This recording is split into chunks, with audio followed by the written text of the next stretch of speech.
नमस्कार, जनता टीवी देख रहे हैं आप और मैं हूं आपके साथ रितेश कुमार गौतम। और लोकसभा चुनाव पर हमारी खास पेशकश में आपका बहुत स्वागत है।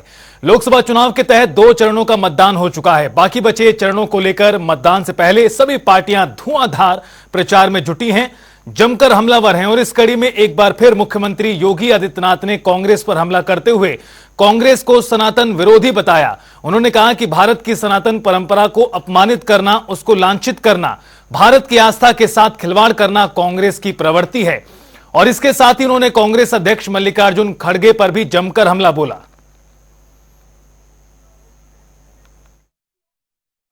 सनातन धर्म की उपासना विधि में राम और शिव दोनों अलग अलग नहीं हैं।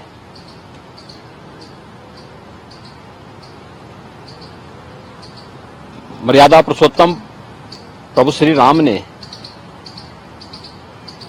स्वयं शिव की उपासना की और रामचरितमानस में अगर आप जाएंगे तो इस बात को देखेंगे कि भगवान शिव ने भी राम की उपासना की। दोनों एक दूसरे के पूरक हैं। भारत की सनातन परंपरा को अपमानित करना, उसको लांछित करना, भारत की आस्था के साथ खिलवाड़ करना, ये कांग्रेस की प्रवृत्ति है। और कांग्रेस अध्यक्ष के द्वारा यही बात जो उनको कांग्रेसी संस्कार में प्राप्त हुआ है, वही बात वो अपने भाषणों में कर रहे हैं।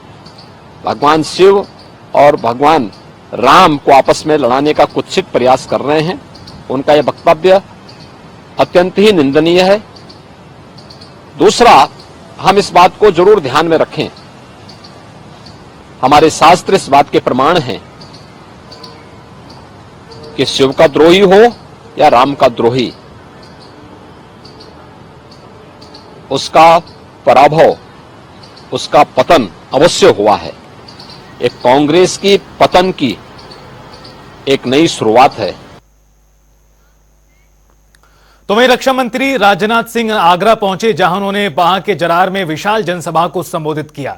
साथ ही उन्होंने बीजेपी के प्रत्याशी के समर्थन में जनसभा की और वोट की भी अपील की। राजनाथ ने कहा कि दुनिया में भारत का नाम प्रधानमंत्री नरेंद्र मोदी ने रोशन किया है। साथ ही उन्होंने कहा कि बहुत जल्द भारत अर्थव्यवस्था के मामले में टॉप पर होगा। इस सच्चाई को कोई नकार नहीं सकता है। सारी दुनिया में भारत का मस्तक यदि ऊंचा करने का काम किया है तो हमारे प्रधानमंत्री मोदी जी ने किया है। मुझे मालूम है, क्योंकि मैं पहले भी विदेशों में जाता रहा हूं। विदेशों में अंतर्राष्ट्रीय मंचों पर अथवा दुनिया के मंचों पर भारत पहले कुछ बोलता था तो भारत की बातों को जितनी गंभीरता पूर्वक लिया जाना चाहिए लोग नहीं लेते थे। भारत कमजोर देश है।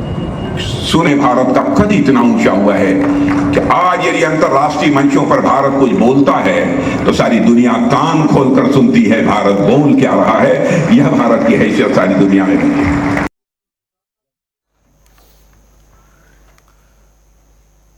तो वहीं सिद्धार्थनगर से बीजेपी के प्रत्याशी जगदंबिका पाल ने नामांकन भर दिया है। बता दें कि इस दौरान डिप्टी सीएम ब्रजेश पाठक और केंद्रीय मंत्री अनुराग ठाकुर भी मौजूद रहे, जिसके बाद दोनों ने जनपद मुख्यालय के पास आयोजित जनसभा को भी संबोधित किया। इस दौरान उत्साहित कार्यकर्ताओं ने बीजेपी जिंदाबाद के नारे लगाए।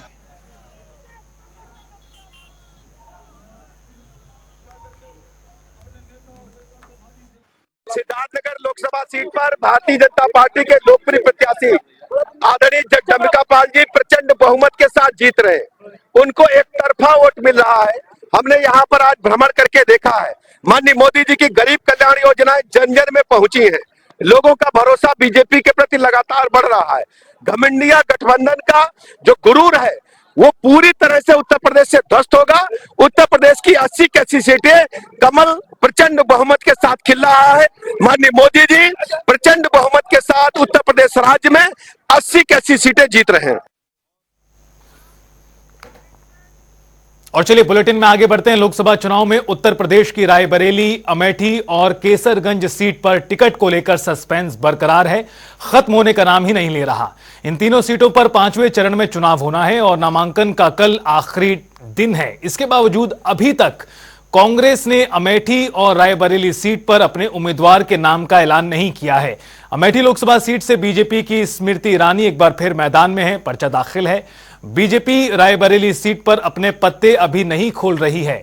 तो वहीं बता दें कि कैसरगंज सीट की तो सूत्रों के मुताबिक बृजभूषण शरण सिंह के बेटे करण भूषण चुनाव लड़ेंगे।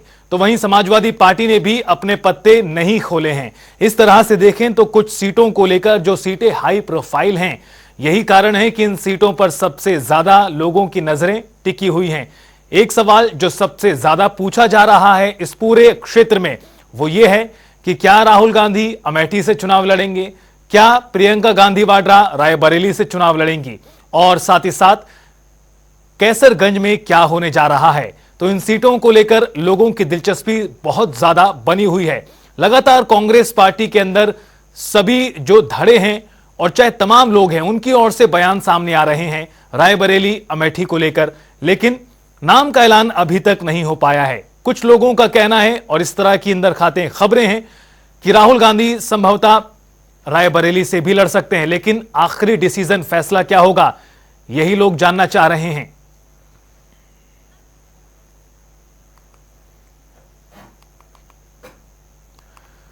और इस बड़ी खबर पर लगातार हम जानना यह भी चाह रहे हैं कि आखिरकार कौन यहां से उम्मीदवार होने जा रहा है। ना सिर्फ हमारी बल्कि तमाम लोगों की दिलचस्पी इस वक्त यही है कि इन सीटों से कौन उतर रहा है। इसी पर और ज्यादा बातचीत और जानकारी के लिए हमारे तमाम सहयोगी हमारे साथ जुड़ गए हैं।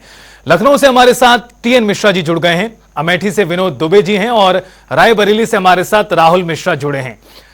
आप तीनों से बातचीत की शुरुआत करेंगे, लेकिन बातचीत की शुरुआत विनोद आपके पास आते हुए करेंगे। अमेठी चूंकि वो स्थान है जहां पर तमाम लोग ये जानना चाहते हैं कि राहुल गांधी आ रहे हैं, नहीं आ रहे हैं, या फिर रायबरेली का रास्ता उन्होंने ढूंढ लिया है। तैयारियां किस तरह की दिखाई पड़ रही हैं कांग्रेस पार्टी के कार्यालय में, और चूंकि समय ज्यादा बचा नहीं है इसलिए संभवतः माना जा रहा है आज शाम तक फैसला हो भी जाएगा।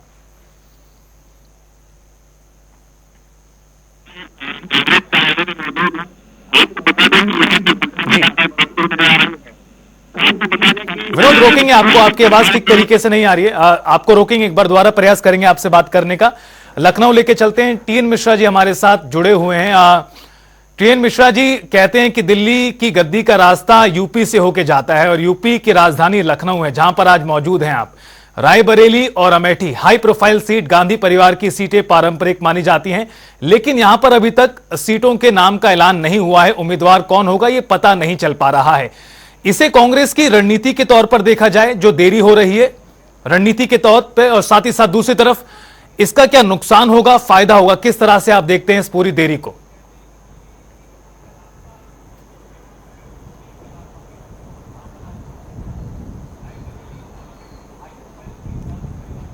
देखिए रितेश, लगातार जो है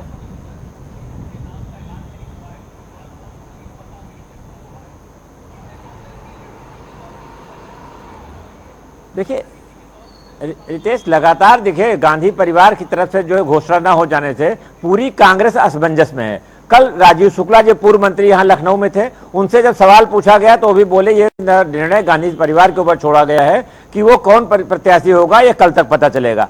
आज भी शाम, अब दोपहर हो गई है, शाम तक आज बताया जा रहा कि परिणाम पता चल जाएगा, लेकिन कल नामांकन का अंतिम दिन है और कल ही नामांकन करना है। इसमें पूरी चाहे अमेठी की जनता हो और चाहे वो रायबरेली की जनता हो, क्षेत्रीय स्तर पर भी कार्यकर्ताओं को लेकर के निराशा हो रही है, क्योंकि उनको जब तक प्रत्याशी नहीं पता वो फील्ड में कैसे जाएं, लोगों से कैसे लड़ें। समय चुनाव का बहुत कम है, 20 मई को यूपी में चुनाव होना है, तो इसको लेकर के जो असमंजस है कहीं ना कहीं कांग्रेस को भारी भी पड़ सकता है। क्योंकि लगातार देखिए उनके प्रतिद्वंदी, भले रायबरेली में भी तो भाजपा ने प्रत्याशी घोषित नहीं किया है, लेकिन अमेठी में स्मृति ईरानी लगातार प्रचार कर रही हैं और वो प्रत्याशी न घोषित होने को लेकर के अब कह रही है लगातार कि कांग्रेस जो हार के चक्कर में प्रत्याशी घोषित नहीं कर रही है। तो अब ये भी चल रहा है अंदर खाने से एक बात आ रही है कि प्रियंका को अमेठी से लड़ा जाए और राहुल रायबरेली लड़े, तो ये कयास है, लेकिन हकीकत क्या है शाम तक पता चलेगा।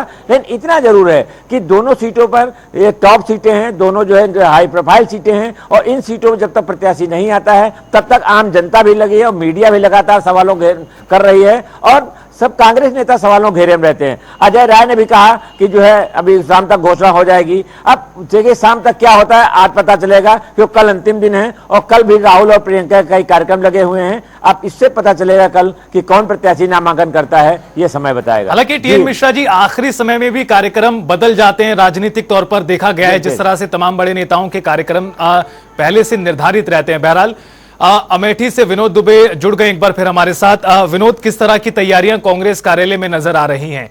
राहुल गांधी अमेठी से लड़ सकते हैं, रायबरेली से लड़ सकते हैं, किस तरह की खबरें हैं अंदर? जी रितेश, बिल्कुल आपको बता दूं कि मैं इस समय पार्टी कार्यालय कांग्रेस में मौजूद हूं। आपको बता दूं कि यहाँ पे हल्दी लगातार बढ़ती हुई नजर आ रही है। अगर हम बात करें कि कांग्रेस के जो कौशिक जी हैं वो यहाँ उनके अधिवक्ता रहे, वो यहाँ पहुंच चुके हैं। उनके प्रतिनिधि जो है किशोरी लाल शर्मा जी पहुंच चुके हैं। यहाँ पे मंथन जारी है, लगभग घंटों बीत गया है, यहाँ पे मंथन लगातार चल रहा है, लेकिन अभी तक कोई स्थिति साफ नहीं हो पाई है। राहुल गांधी लड़ेंगे या प्रियंका गांधी लड़ेंगी, ये अभी कुछ स्थिति स्पष्ट नहीं हो पाई है। आपको बता दें कि जब इस पूरे मामले पर जो है केएल शर्मा जी जो उनसे बात करने का प्रयास किया, उन्होंने साफ साफ कहा है कि अमेठी से गांधी परिवार ही लड़ेगा। अब चाहे वो राहुल गांधी हो, चाहे वो प्रियंका गांधी हो, जो भी है के अमेठी से गांधी परिवार ही लड़ेगा। जिस नामांकन की हम लोग पूरी तैयारियां कर रहे हैं। कल हमारा 1 बजे नामांकन होगा, जिसको लेकर कांग्रेस कार्यालय पर काफी गहमा गहमी का माहौल है। कार्यकर्ता सारे जुटे हुए हैं, सारी तैयारियां लगभग पूरी हो गई हैं। चाहे विनोद, बताया जा रहा है एक गाड़ी को भी बुलाया गया है, बड़े ट्रक को बुलाया गया है जिसमें तैयारी की जा रही है, ताकि कल जब प्रचार करने निकलेंगे नामांकन दाखिल करने के लिए, उस वक्त उसके रथ को भी तैयार किया जा रहा है। इस तरह की तैयारियां भी हो रही हैं। जी रितेश, बिल्कुल आपको बता दूं कि यही कार्यालय पर से जो है इनका काफिला निकलेगा, जो कि कलेक्टर पहुंचेगा जी। उसके लिए पूरी तैयारियां अमेठी में कांग्रेस कर्ता कर चुके हैं। लगभग रथ भी सजकर तैयार हो गया है। अभी जो बैनर पोस्टर हैं उस लगभग वो भी बनकर तैयार हो गए हैं। और यहाँ की जो कांग्रेस कार्यकर्ता हैं लगातार फील्ड में काम कर रहे हैं और यहाँ पर काफी गहमा गहमी का माहौल बना हुआ है। बिल्कुल विनोद, लगातार जो तैयारियां हैं पार्टी कार्यकर्ताओं नेताओं की ओर से तो निश्चित तौर पर ग्राउंड पर हो रहे हैं, लेकिन नाम कब तक सामने आएगा, सबसे बड़ा सवाल तो यही बना हुआ है। राहुल हमारे साथ जुड़े हुए हैं रायबरेली से। राहुल, रायबरेली को लेकर किस तरह की हलचलें हैं? चूंकि एक खबर यह भी सामने आई, एक फर्जी सूची सामने आई थी जिसमें अमेठी से राहुल गांधी, रायबरेली से प्रियंका गांधी वाड्रा का नाम सामने आया। उसके बाद कांग्रेस ने बताया कि वो फर्जी सूची है, फेक लिस्ट है।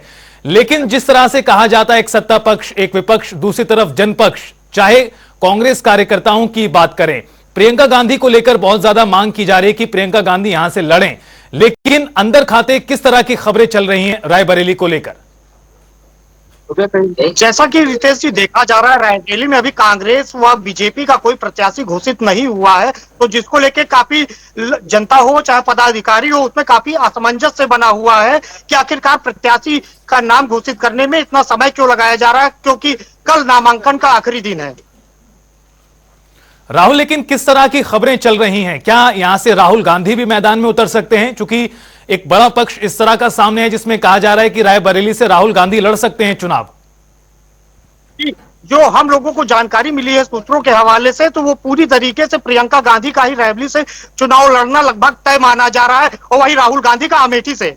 जी बिल्कुल, यानी आप कह रहे हैं कि यहां पर खबरें अभी भी लगातार और अंदर खाते खबरें इसी तरह की हैं कि रायबरेली से प्रियंका गांधी लड़ सकती हैं मैदान में। ठीक है, मैं लौटूंगा आपके पास, एक बार टीएन मिश्रा जी का रुख करते हैं। टीएन मिश्रा जी, जो सूची की सूची सामने रखी गई थी थोड़ी दिनों पहले, जो फर्जी सूची सामने आई थी जिसमें अमेठी से राहुल गांधी, रायबरेली से प्रियंका गांधी वाड्रा का नाम आया था, एक बहुत बड़ा एक प्रश्न चिन्ह इस बात को लेकर लगा हुआ है और इस तरह से कहा जा रहा है कि राहुल गांधी ने भी इस बात को कहा है कि तीनों सदस्य गांधी परिवार के पार्लियामेंट में एक साथ नहीं हो सकते। क्या एक बहुत बड़ा इशारा है कि प्रियंका गांधी नहीं लड़ रही हैं? चूंकि इस तरह की संभावनाएं हैं कि संभावना बहुत कम है प्रियंका गांधी मैदान में उतरे।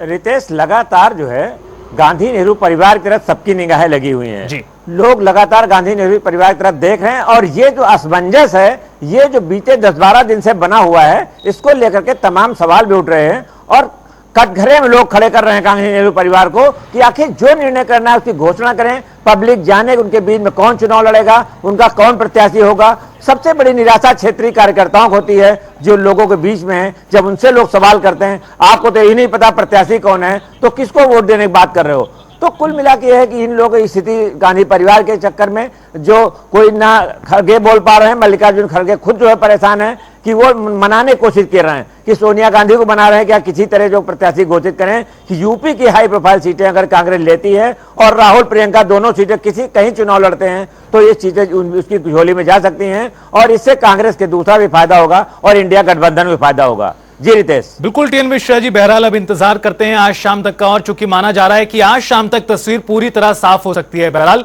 आप तीनों सहयोगियों का बहुत बहुत शुक्रिया इस पूरी बातचीत और जानकारी को साझा करने के लिए। आपको बता दें रायबरेली अमेठी दोनों ही सीटें हाई प्रोफाइल हैं। दूसरी तरफ कैसरगंज को लेकर भी अभी पत्ते खोलना भारतीय जनता पार्टी की ओर से बाकी। देखना यह होगा कि क्या कुछ नाम सामने आते हैं, चूंकि कल इस लोकसभा चुनाव के तहत इस चरण में आखिरी दिन है नामांकन दाखिल करने का। उससे पहले आज नाम सामने आ ही जाएंगे। बहरहाल बुलेटिन में आगे बढ़ते हैं और रुख करते हैं 4 मिनट में 18 मंडल का। गोरखपुर में बसपा सरकार के पूर्व मंत्री ने सरकार पर साधा निशाना, बोले कोविशील्ड वैक्सीन मामले में होनी चाहिए निष्पक्ष जांच। मैनपुरी में जन अधिकार पार्टी के राष्ट्रीय अध्यक्ष ने सपा के समर्थन में जनसभा को किया संबोधित, डिंपल यादव के हित में की मतदान करने की अपील, बीजेपी पर साधा निशाना। हाथरस में तेज रफ्तार कार ने बाइक सवार युवक को मारी टक्कर, गंभीर रूप से घायल हुआ शख्स पुलिस ने अस्पताल में कराया भर्ती।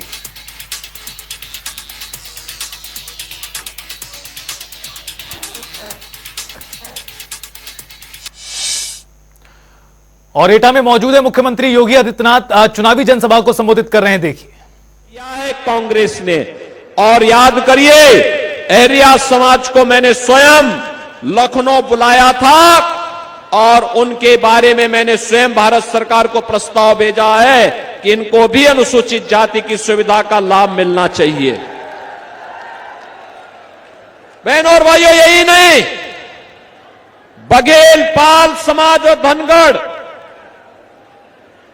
बघेल एसपी सिंह बघेल भारतीय जनता पार्टी के सांसद हैं।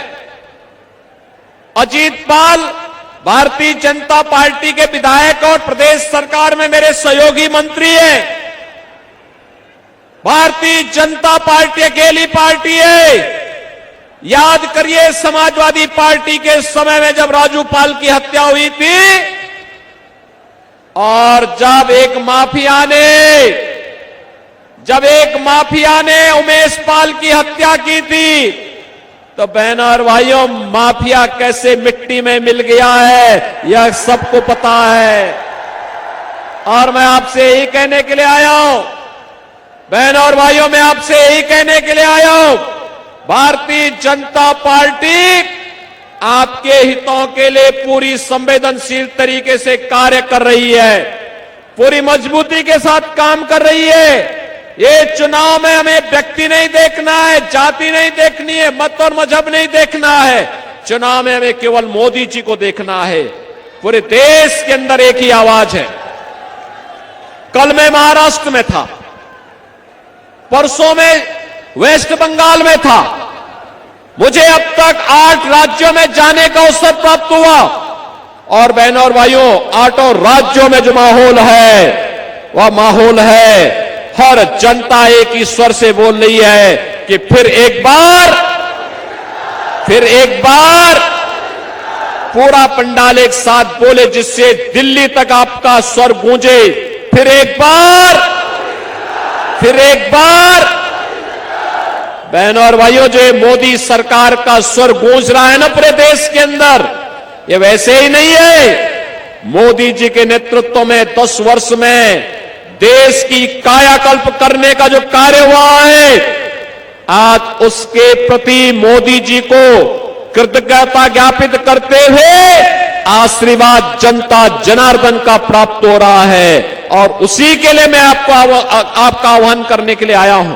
याद करिए, ये कांग्रेस सपा की सरकार जब केंद्र में थी, बहुजन समाज पार्टी उनको सपोर्ट कर रही थी, तब क्या हाल थे? आतंकी घटनाएं कहीं भी हो जाती थी, विस्फोट कहीं भी हो जाते थे।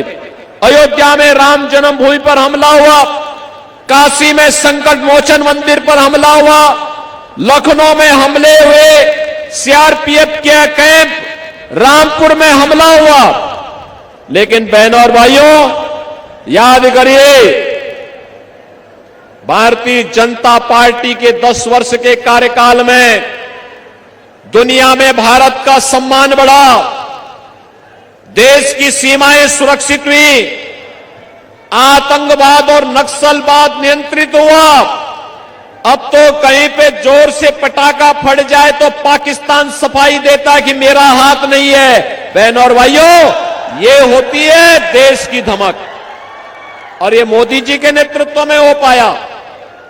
और मैं इसीलिए आज आपसे कहने के लिए आया हूं, विकास के कार्य हो रहे हैं, highway, railway, metro, 1 district 1 medical college, एटा में भी मेडिकल कॉलेज बना, कासगंज में भी मेडिकल कॉलेज बनाने की कार्रवाई प्रचलित है।